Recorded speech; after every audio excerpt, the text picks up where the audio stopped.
I believe that DJing with the iPad is the best way to DJ, and that's because of the touchscreen.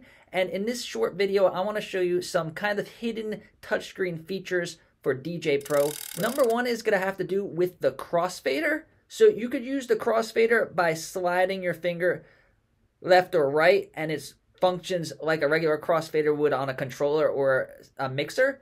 But there is a feature that if the crossfader is all the way to the left and you want to cut it to the middle and cut it out really quick, you could just tap the middle. So look at the crossfader. I tap it and it goes to the middle and it snaps back.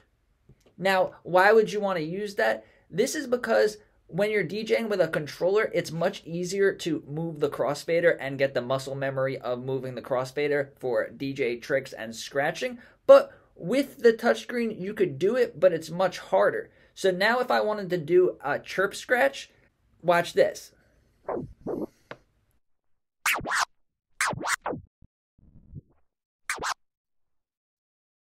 So now a chirp scratch, we have to move the crossfader at the right spot. So if I just have it like this,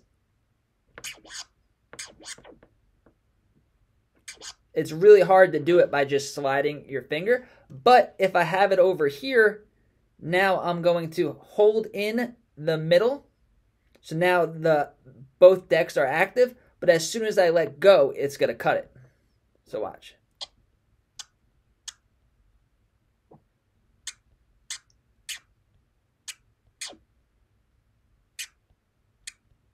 Much easier to do the chirp scratch and other DJ tricks. It works the same if it's all the way to the right, you could go to the middle.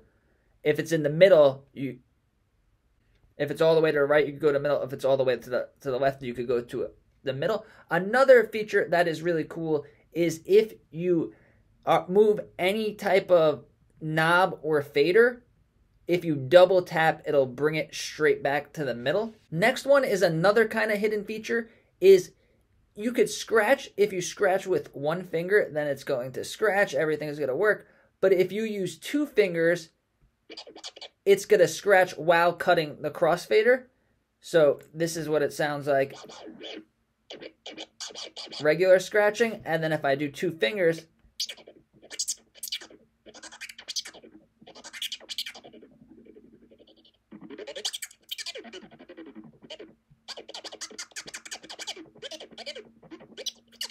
so you could get like kind of like a scribble scratch or more advanced scratches that require you to cut the crossfader like that.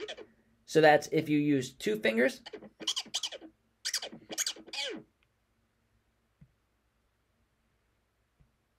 Next is going to be with the haptic touch where you hold in instead of clicking. So now if we